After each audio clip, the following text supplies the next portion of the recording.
வாழ்க்கையில ஒரே ஒரு ஐடியாவை எடுத்துக்கங்க. அந்த ஐடியாவையே உங்க வாழ்க்கையாக்கிக்க. Think about it. Hey traders, greetings for the day. This is Value Traders. We don't trade to live, we live to trade. இந்த வீடியோவில் நம்ம வந்து எஸ்எம்சி அதாவது ஸ்மார்ட் மணி கான்செப்டில் ஒரு பேசிக்கான கான்செப்ட் பற்றி தான் பார்க்க போகிறோம். அதுதான் சப்ளை அண்ட் டிமாண்ட். ஸோ இந்த சப்ளை அண்ட் டிமாண்ட் கான்செப்ட் எப்படி மார்க்கெட்டில் ஒர்க் ஆகுது, இது எதால் ஃபார்ம் ஆகுது, ஸோ இந்த எஸ்எம்சியில் சப்ளை அண்ட் டிமாண்ட் கான்செப்டில் நம்ம எங்கே ட்ரேட் எடுக்கணும், எந்த இடத்துல நம்ம மிஸ்டேக் பண்ணக்கூடாது அப்படின்றத பற்றி தான் பார்க்க போகிறோம். ஸோ இந்த வீடியோ போகிறதுக்கு முன்னாடி நான் இந்த வீடியோஸ்லாம் வந்து பார்த்தீங்கன்னா வேல்யூ ட்ரேடர்ஸ் அப்படின்னு ஒரு யூடியூப் சேனலில் போட்டுட்ருக்கேன். ஸோ இதில் வந்து ப்ளேலிஸ்ட்டில் பார்த்தீங்கன்னா உங்களுக்கு வந்து தனியாகவே பேசிக்ஸ் கான்செப்ட்ஸ் ஆஃப் ட்ரேடிங் அப்படின்னு ஒன்று இருக்கும். ஸோ பேசிக்காக இது பார்த்துட்டு நெக்ஸ்ட் ட்ரேடிங் டெக்னிக்கல் அனாலிசிஸ் பாருங்கள். ஸோ இந்த வீடியோ வந்து நான் வந்து ட்ரேடிங் டெக்னிக்கல் அனாலிசிஸ் அப்படின்ற ஒரு ஃபோல்டரில் தான் போட போகிறேன். ஸோ இதில் பார்ட் 1, பார்ட் 2, பார்ட் 3, பார்ட் 4 இருக்குது. இந்த சப்ளை அண்ட் டிமாண்ட் வந்து பார்ட் 5ல் வரும். ஸோ இந்த வீடியோவில் நம்ம சப்ளை அண்ட் டிமாண்ட் பற்றி பார்க்கலாம் வாங்க. பேசிக்காக இந்த சப்ளை அண்ட் டிமாண்ட் பார்த்திங்கன்னா பிஎஃப்ஐ அதாவது பேங்க்ஸ் அண்ட் ஃபினான்ஸ் இன்ஸ்டிடியூஷன்ஸ் அவங்களால தான் ஃபார்ம் பண்ண முடியுன்றதை விட அவங்க தான் ஃபார்ம் பண்ணுவாங்கன்னு சொல்லலாம். ஸோ பேசிக்காக இது வந்து ஒரு ஃபார்மேஷன் தான். என்னை பொறுத்த வரைக்கும் ஷேர் மார்க்கெட்டில் எப்போவுமே ஒரு லிக்விடிட்டி ஃபார்ம் ஆகுதுன்னா அதுக்கு காரணம் வந்து ஒரு பெரிய பெரிய இன்ஸ்டிடியூஷன்ஸ், அப்புறமா பெரிய பெரிய பேங்க்ஸ் சம்மந்தப்பட்டவங்க அப்படின்றவங்க தான் இருப்பாங்க. ஸோ அதில் வந்து இது வந்து ஒரு மேஜரான கான்செப்ட். ஸோ ஏன்னா இங்கே தான் வந்து மார்க்கெட்டில் லிக்விடிட்டியே வந்து அவங்க வந்து ஃபார்ம் பண்ண வைப்பாங்க. ஸோ அந்த லிக்விடிட்டி வச்சு தான் வந்து அவங்க ஒரு சப்ளையோ இல்லை ஒரு டிமாண்டோ ஃபார்ம் பண்ணுறாங்க. இது வந்து எதால் ஃபார்ம் ஆகுதுன்னா ஒரு அக்ரெசிவ் பையிங் இல்லை ஒரு அக்ரெசிவ் செல்லிங் தான் ஃபார்ம் ஆகுது. ஸோ அந்த அக்ரெசிவ் பையிங் அண்ட் செல்லிங் பண்ணும் போது என்ன ஆகும்னா ஃபேர் வேல்யூ கேப்ஸ் நடக்கும். ஸோ ஃபேர் வேல்யூ கேப்ஸ்னால் எதுவும் இல்லை. இப்போ உதாரணத்துக்கு இங்கே பார்த்தீங்கன்னா ஒரு ஃபுல்லாகவே வந்து ஒரு ஃபேர் வேல்யூ கேப் ஆயிருக்கு. ஸோ இந்த மாதிரி ஒரு ஃபேர் வேல்யூ கேப்ஸ் வந்து ஒரு மார்க்கெட் ஓவரால் டாப்பில் போகும்போது ஒரு ஃபார்மேஷன் நடக்கும். ஸோ அந்த ஃபார்மேஷன் அவங்க க்ரியேட் பண்ணிட்டாங்கன்னா டீப் டவுன் தான் போவாங்க. அதாவது அதே டைரெக்ஷனில் தான் கொஞ்சம் தூரம் மார்க்கெட் மூவ் ஆகும். பிகாஸ் அவங்க ஆல்ரெடி அங்கே ஃபார்ம் பண்ணிட்டாங்க.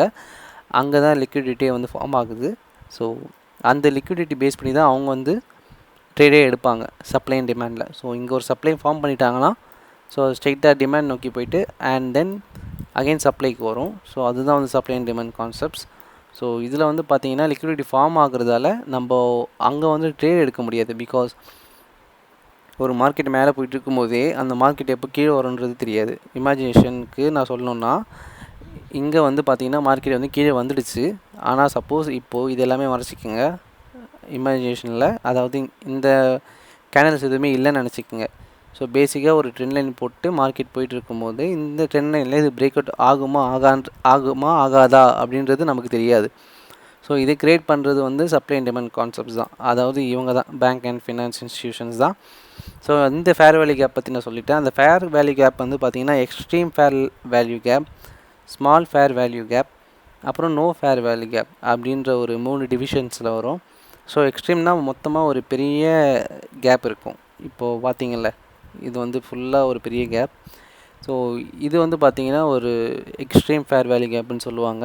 ஸோ மீடியம்னா அதுக்கேற்ற மாதிரி இன்னும் கொஞ்சம் சின்னதாக இருக்கும். ஸோ நோ ஃபேர் வேல்யூ கேப்பை வச்சு கூட அவங்க பண்ணலாம். அதாவது கேப்பே இல்லாமல் ஃபுல்லாக டீப் டவுன் கொண்டு வரலாம்.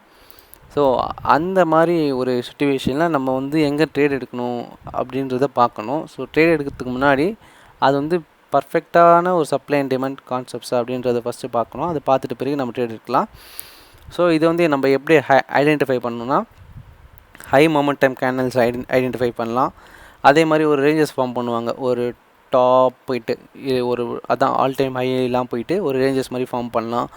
ஸோ அங்கே வந்து ஓவராலாக கேண்டல்ஸ் வந்து அப் அண்ட் டவுன் போகும்போது ஓவராலாக இந்த ஒரு பிரேக் அவுட் கிடைக்கும் போது அங்கே எஸ்என்டி கான்செப்ட்ஸ் க்ரியேட் ஆகலாம். அதே மாதிரி ஒரு பெரிய விக்கு வச்ச கேண்டில் அந்த கேண்டில்ஸ்லாம் வரும்போது வந்து மார்க்கெட் எஸ்என்டி கான்செப்ட்ஸுக்கு சேஞ்ச் ஆகலாம். ஸோ இது வந்து ஃபார்ம் பண்ணுறது நான் ஆல்ரெடி சொல்லிட்டேன். இது வந்து ஒரு எஸ்எம்சி கான்செப்ட். இங்கே வந்து தான் வந்து பார்த்திங்கன்னா ஒரு நியூ லிக்விடிட்டியே வந்து ஃபார்ம் பண்ணுவாங்க மார்க்கெட்டில். ஸோ அந்த மார்க்கெட் வந்து கேப்சர் பண்ணணும், லிக்விடிட்டி பாயிண்ட்ஸை கேப்சர் பண்ணுறதுக்காக தான் இங்கே இந்த எஸ்என்டி கான்செப்ட்ஸை வந்து அவங்க கொண்டு வராங்க. ஸோ இங்கே வந்து அந்த இம்பேலன்ஸ் மூவால் தான் வந்து அந்த மார்க்கெட் வந்து எஸ்என்டி கான்செப்ட்ஸ்குள்ளே வருது. எஸ்என்டினா அதான் சப்ளை அண்ட் டிமாண்ட் கான்செப்ட்ஸ்குள்ளே வருது. ஸோ இந்த வீடியோ ஷார்ட்டாக முடிக்கலாம்னு நினைக்கிறேன். சப்ளை அண்ட் டிமாண்ட் கான்செப்ட்ஸை வந்து நம்ம வந்து எப்படி கண்டுபிடிக்கணும்னா அந்த ஃபேர் வேல்யூ கேப்ஸ் அந்த மெத்தடை வச்சு தான் கண்டுபிடிக்க முடியும். ஸோ இங்கே வந்து நம்ம வந்து எங்கே வந்து ட்ரேட் பண்ணக்கூடாதுன்றதை பார்க்கலாம். ஸோ இங்கே வந்து அந்த ஒரு பிரேக் அவுட் ஸ்ட்ரக்சர் ஆகுதுல்ல, இப்போது ஆல் டைம் ஹை போயிட்டு அங்கே ஒரு பிரேக் அவுட் ஸ்ட்ரக்சர் ஆகும். ஸோ இன்ஃபேக்ட் அது வந்து ரேஞ்சஸாக இருந்துச்சுன்னா நம்ம வந்து பை பண்ணலாம். பிகாஸ் அது வந்து எல்லாருக்கும் தெரியும், ஒரு டெக்னிக்கல் பேசிக் ஸ்ட்ராட்டஜியில் அந்த மார்க்கெட் மூவ் பண்ணுவாங்க. ஸோ அப்படின்ற ஒரு இடத்துல வந்து நம்ம ட்ரேட் பண்ணலாம். அந்த கான்செப்ட் இல்லாமல் ஒரு பிக் கேண்டில் விக்கை வச்சு ஃபார்ம் பண்ணுறது, ஸோ அங்கே வந்து ட்ரேட் எடுக்கலாம். ஆனால் மார்க்கெட் கீழே போகுமா இல்லை மேலே போகுமா அப்படின்றது தெரியாது. ஸோ அதனால் அங்கே ட்ரேட் எடுக்கிறது கஷ்டம்தான். ஸோ எஸ்என்டி கான்செப்ட் பற்றி நான் சொல்லிட்டேன். இப்போது அதுக்கான ஒரு இதுதான் இது. இங்கே வந்து பார்த்தீங்கன்னா மார்க்கெட் வந்து ஆல் டைம் ஹை அப்போதைக்கு போயிருக்கு. ஸோ போயிட்ட பிறகு என்ன இருக்குன்னா அங்கேருந்து ஃபுல்லாக ஒரு டீப் டவுன் அடிச்சிருக்காங்க. ஸோ அந்த டீப் டவுன் பார்த்தீங்கன்னா ஓவராலாக இது வரைக்கும் வந்திருக்கு. ஸோ இங்கே வந்து மேலே ஒரு லிக்விடிட்டி கிரியேட் பண்ணிவிட்டு ஃபுல்லாக டீப் டவுன் அடிச்சிருக்காங்க. ஸோ இங்கே வந்து இது வந்து சப்ளையாக வச்சுக்கலாம், அண்ட் இது வந்து டிமாண்டாக வச்சுக்கலாம்.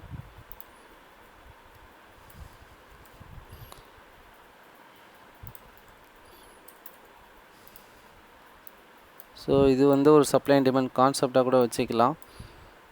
அண்ட் அகெயின் ஒரு டிமாண்ட் கிரியேட் பண்ணிவிட்டு ஃபுல் அண்ட் ஃபுல் கீழே இறக்கிறாங்க. பிகாஸ் கீழே ஒரு லிக்விடிட்டி இருக்கலாம் இந்த ஒரு இடத்துல. அதாவது ஆல்ரெடி ஒரு சப்ளை கிரியேட் பண்ண இடத்துல ஒரு டிமாண்ட் கிரியேட் பண்ணோன்னா அங்கே வந்து ஒரு ஃபேர் வேல்யூ கேப் நடந்திருக்கணும். புரியுதுங்களா? ஸோ அந்த ஃபேர் வேல்யூ கேப் இங்கே வந்து பார்த்திங்கன்னா ஒரு ஃபேர் வேல்யூ கேப் நடந்திருக்கும்.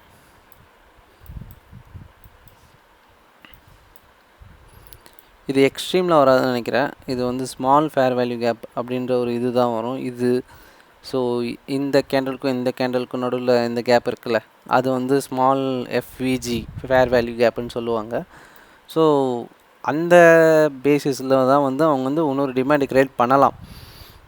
ஓகேங்களா? ஸோ இது வந்து இங்கே ஒரு டிமாண்ட் கிரியேட் பண்ணிவிட்டு ஸோ அகெயின் வந்து அவங்க டைரெக்டாக டிமாண்ட் கிரியேட் பண்ண உடனே ஒரு பேசிக்கான ஒரு பேட்டர்னை வச்சு ஒரு ட்ரெண்டை வச்சுட்டு அவங்க அகெயின் வந்து பேக் டு சப்ளை வந்து கொடுப்பாங்க. ஸோ இங்கே வந்து பார்த்திங்கன்னா டைரெக்டாக சப்ளை கொடுத்துருக்காங்க. அகெயின் சப்ளைக்கே மார்க்கெட் போயிருக்கு மேலே. ஸோ இதுதாங்க supply and demand concept. So இதை பற்றி உங்களுக்கு இன்னும் இன்ஃபர்மேட்டிவாக நான் கொடுக்கணுன்னு நான் விரும்புகிறேன். ஆனால் வீடியோ நீங்கள் ஃபுல்லாக பார்க்க மாட்டீங்கன்னு நினைக்கிறேன். ஸோ அதனால் ஷார்ட் அண்ட் ஸ்வீட்டாக முடிச்சிடுறேன்.